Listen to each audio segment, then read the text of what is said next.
In today's video, we're looking at the latest rumors from around the league. Could Bo Horvat end up in Boston? Could Allred Lafreniere be traded? And we do have a better idea today what the trade return might have to be to really get the Rangers interested. Plus, we also have trade talks around the Bruins and Ducks, maybe having some conversations. Plus, we have other news from around the league, including a retirement, some waivers news, injuries, and more coming up next. So welcome back to another video here at Top Shelf Hockey. As I mentioned, we have a variety of things to talk about here today. So let's dive right in and get started.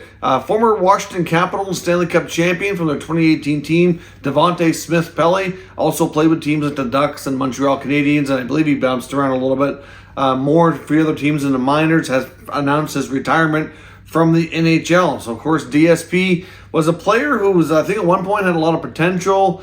Never really fully lived up with it, except for that time when he was with Washington when they won the Cup. He had a phenomenal playoff run. I mean, it was a short-lived thing, but he, for that short time, he was scoring big goals for them and helped them achieve the biggest thing in hockey, winning the Cup. So certainly, I think it's fair to say that he carved out a decent career considering how things went. He certainly kept playing hockey even well after that, trying to kind of refine and recapture that and find another opportunity. But overall, he didn't have a ton of success, but when he did, it was clutch and had quite a good playoff run. So we want to wish him the best. DSP was always typically a fan favorite with a lot of the teams that he played with. So congrats to DSP on his career, and hopefully enjoys whatever comes next. Now, apparently yesterday with the NHL waivers news, I announced that there was 2 players on waivers. There was actually 3. I missed one, and that was Sabres defenseman Lawrence Pilot, who's also cleared waivers and has been sent down to the American Hockey League. There was no new players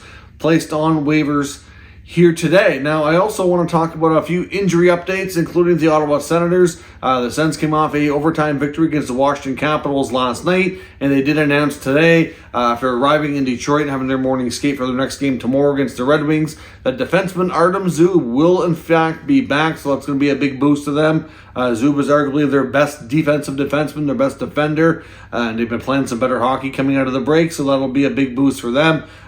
Because to make room here for Zub, they've sent Dylan Hetherington back down to the Belleville Senators. Now, the Winnipeg Jets also made a signing today, signing one of their prospects from the 2022 NHL draft, and that's third-round pick Danny Zhilkin. Now, Zhilkin's actually a Canadian and Russian dual citizen, has one parent from each country. He's a center iceman playing in the OHL for the Guelph Storm. He's on a point per game or slightly better pace this season, so certainly progressing well in his draft plus 1 year, and the Jets have rewarded him with his 3-year entry-level contract. Now, I do want to talk about Vancouver. They've made some roster moves, but there was a situation in their last game with JT Miller, their goaltender, that kind of is drawing a lot of attention as well. I think it's fair to say this team appears to be more and more dysfunctional here as time goes. At least that's my take on it. But the Canucks have called up Will Lockwood, and they've sent down Nils Åman down to the minors. I know some fans found that move a little bit puzzling, so they certainly want to get a look at some of these different players here and see what they have. But of course, in the last game, they're in the dying minutes here. They're trying to play catch up to get the game tied. So they're trying to get the goaltender pulled. Apparently, Colin Delia was the goaltender. Bruce Boudreau, the head coach, had given the signal for Delia to come to the bench, but then apparently changed his mind because he wasn't comfortable with the Canucks possession and gave him the signal to stay. And then, of course, JT Miller gets the puck in the Canucks zone. They're waiting to break out, and JT Miller starts yelling at Delia, and he actually said to get the F off the ice. Wow. I mean, obviously the cameras picked it up. The media's been talking about it. And then after saying that, he even banged his stick on the net to get his attention, telling him to go. Get off the ice. We need the extra attacker, basically. But he's listening to the coach. Now, in post-game interviews, Bruce Boudreau kind of put the blame on himself, saying that he sent Delia basically a mixed message, that he originally said that he told him to come, but then he wasn't comfortable with possession. Which essentially, but at the end of the day, he's the coach. He's the one making those decisions. Delia's fairly new to the Canucks, hasn't played a ton of games. I'm sure he wants to listen to his coach. And Miller barking at him to get the F off the ice. I understand from Miller's perspective, he's competitive. He wants to try to win. But to me, I don't know, like we've heard a lot of rumblings over the last several months of the locker room kind of being divided and around leadership, and it's cliquey and there's different groups, and I don't know, it kind of, as time goes on, kind of makes more sense that maybe there is still a lot of truth to it. And, you know, just the way Miller's been, like, I don't know that that's really a great leader. Of course, the media wanted to ask JT Miller about that situation today, and JT Miller basically said he didn't even realize it was the thing, said he didn't care about it, said that the media was basically blowing it out of proportion, and that's it. Didn't really even want to talk about it. They asked him if he had a conversation with Delia about it after, or did he feel like he needed to, and he wouldn't even answer the question. He was really grumpy, really defiant with the reporters, and basically just didn't want to deal with it at all. I don't know. To me, that whole group comes off as like a dysfunctional family, and they don't seem to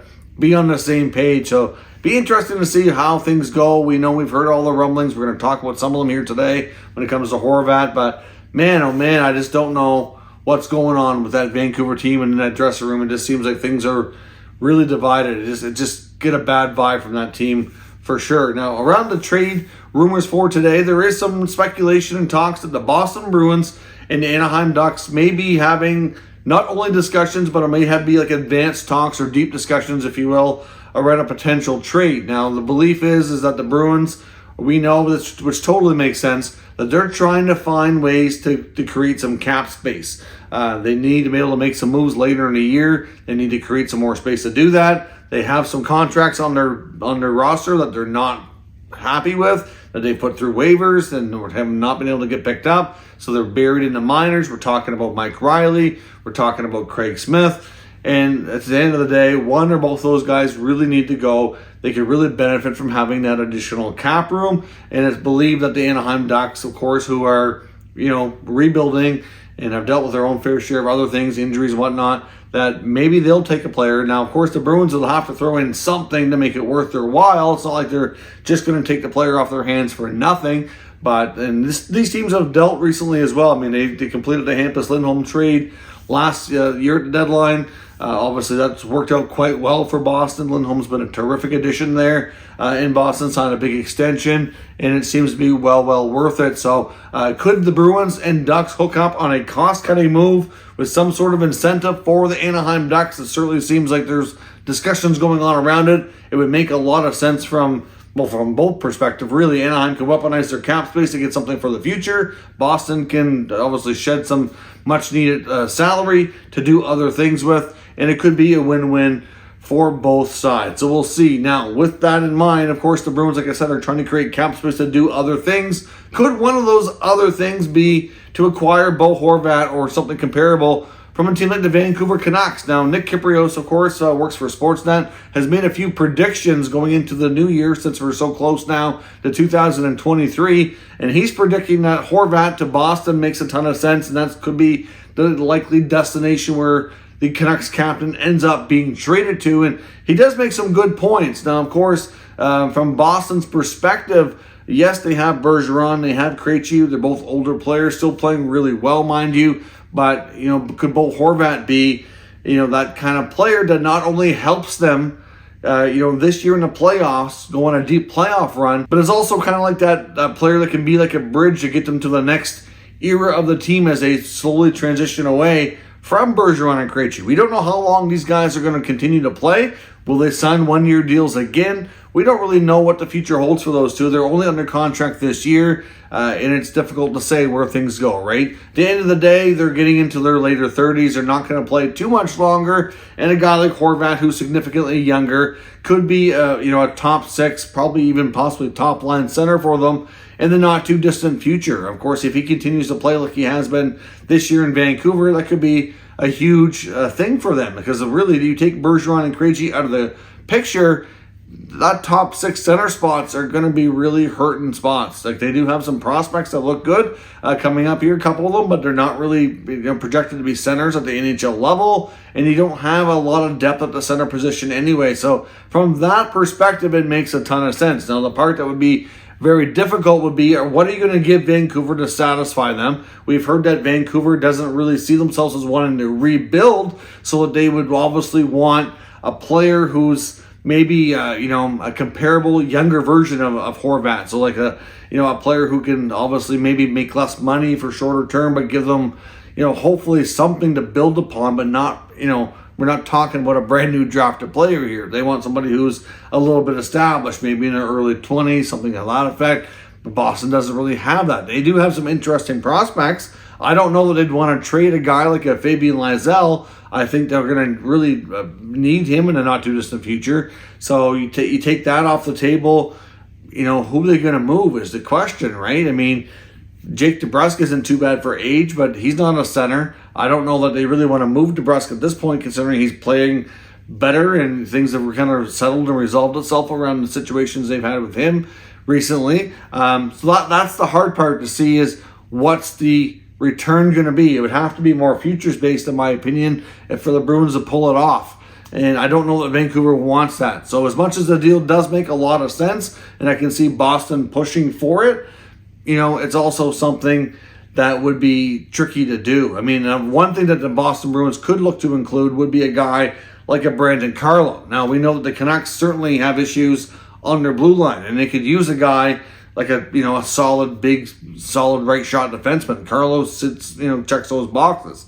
I could see there being interest in him. That could be the only one of the few ways they take off the roster to make it work. Maybe it's Carlo and maybe a prospect or a first rounder. It could be something to that effect. That might have to be the way the Bruins do it. If that would be agreeable to the Canucks, then maybe we have ourselves a deal. It really boils down to what other teams are going to offer and what kind of, how they like it, which deal they like better, essentially, is kind of what they're talking about here. So be really interesting to see where this goes. But Horvat to Boston does make a lot of sense. I just have questions on whether or not they can put together the best package to really, convince Vancouver to make the trade with them. Now, another Kyprios prediction for 2023 is that early in the year we see the Florida Panthers make a trade, maybe even go become sellers, but at the very least make a lateral move to address their blue line, trading one of their, not their absolute top forwards like Barkov or Tkachuk, but one of their more mid-range, production guys like a Carter Verhaeghe, a Sam Bennett,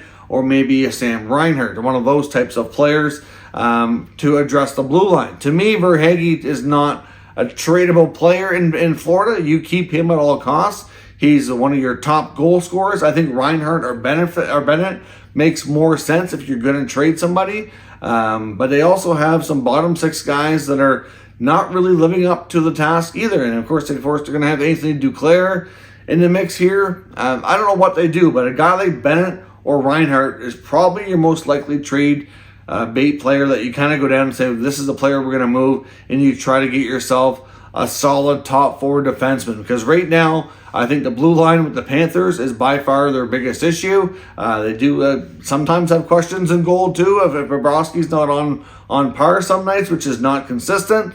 And then of course the forward group is good, but it could be better. It could be a little bit deeper in my opinion, especially in the bottom six. But in the top six group, they do have a lot of good players there. You've got Barkov, you've got Tkachuk, you've got Verhaeghe, you've got Reinhart, you've got Bennett, you got a guy like Duclair's still in the mix as well. Anton Lundell's around. Like, they have good depth there. That's really not too bad. But the blue line is a big concern for me in Florida. At this stage of the season, they're out of the playoffs and they're, near the, like below the halfway point of the league, where this time last year they were in first place for the President's Trophy. It's a huge fall off. And, certainly I know they probably expect to take a bit of a step back before they were hoping to take a big leap forward, but that's just way bigger of a step back than I think they ever envisioned themselves. So we'll have to see where things go, but it does make a lot of sense that Florida trades one of those forward players for a defenseman. Another deal you could see maybe happen, and I stress maybe, would be Alexis Lafreniere being traded from the Rangers. Of course, after he was announced as being a healthy scratch yesterday, it created a big stir, all kinds of talk within the media. Some wondering if maybe he's not developing properly. And considering he's a left winger and that you have guys like Artemi Panarin and Chris Kreider producing at a high rate and locked up to long-term big money contracts ahead of him, when is he going to possibly get a legit top 6 role or opportunity to stick in that role? And the answer is not anytime soon. And to me, I think a lot of people feel like he needs to be in that kind of role to truly succeed and to truly let his skill set show and to show what kind of player he can become. And I wouldn't necessarily disagree with that. I think it's fair to assume that would benefit him greatly. Now, of course, is he going to get that there? Probably not. So, which is why, after clearly disappointing as coach, not giving enough according to Gallant, maybe it will lead to that. I mean, we know the Rangers likely want to make a big splash here at the deadline, and likely add a big name and try to obviously go for a deeper run than last year, maybe be a cup contender. But, certainly yesterday I suggested some different Lafreniere trades that we might see. Those were not, rumors per se. Those were me and my opinions. The rumor was that the Rangers could end up trading Lafreniere because of the way things have developed and the fact that they've healthy scratched him. That's where the rumors were coming from. I know I've seen some people commenting today saying that I had to trade return all wrong. It's like, well, yesterday when I recorded that video, we didn't really have any kind of information to suggest what a trade return might look like for him. And it was just me saying, these are the teams to me that kind of make sense. These are players that the Rangers have been linked to. Could they use him to accomplish that? Some of them I said made sense. Some of them I said didn't make that much sense. And we just talked about it from there. But ultimately, I don't know. They're going to want to tread carefully here. A first-round pick with tons of talent. You don't want to just, move on and regret it instantly. That's happened before. You see sometimes young players move too quick and teams regret it big time. I'm sure the Rangers don't want to be in that type of predicament here. But the rumor has it is that they're looking for, to even consider talking about Lafreniere, is you need to put in a first-round pick and another, quality, solid young player, probably, still on an ELC within the first, couple seasons of that, in a similar predicament. So you basically want to find another high-end player, or at least a projected prospect that had high-end potential, like Lafreniere, and maybe do a swap. I know I've seen some people suggesting Kirby Doc for Lafreniere, Montreal, New York. I don't see that happening, but it would be that kind of player, like that type of thing would be something similar, though, that would probably intrigue them. I mean, do you want to trade a former first overall pick that's only in his third year, 21 years old, for a veteran that you're going to have as a rental at the deadline? And, hopefully, even if you win a Stanley Cup, do you still regret it? That's the big question there. So I don't know how they handle this. But the Lafreniere situation right now, we can't say with any certainty is going to lead to a trade. But it does seem like their relationship is changing. Obviously, they're not, happy with where he's at. And it does make you wonder, with them wanting to add, if he might become a piece that they eventually get to the point that they would consider trading. And now we have a bit of an idea of what it might take to at least perk up their ears to listen if you're another team looking to make a trade for that player. So let me know your thoughts on everything discussed here today. Down in the comments, we'll discuss further. Of course, if you're new to this channel, make sure you subscribe and stick around. We'll keep you up to date with the latest news, rumors, and analysis of all 32 NHL teams. Thank you for watching, and I'll catch you next time.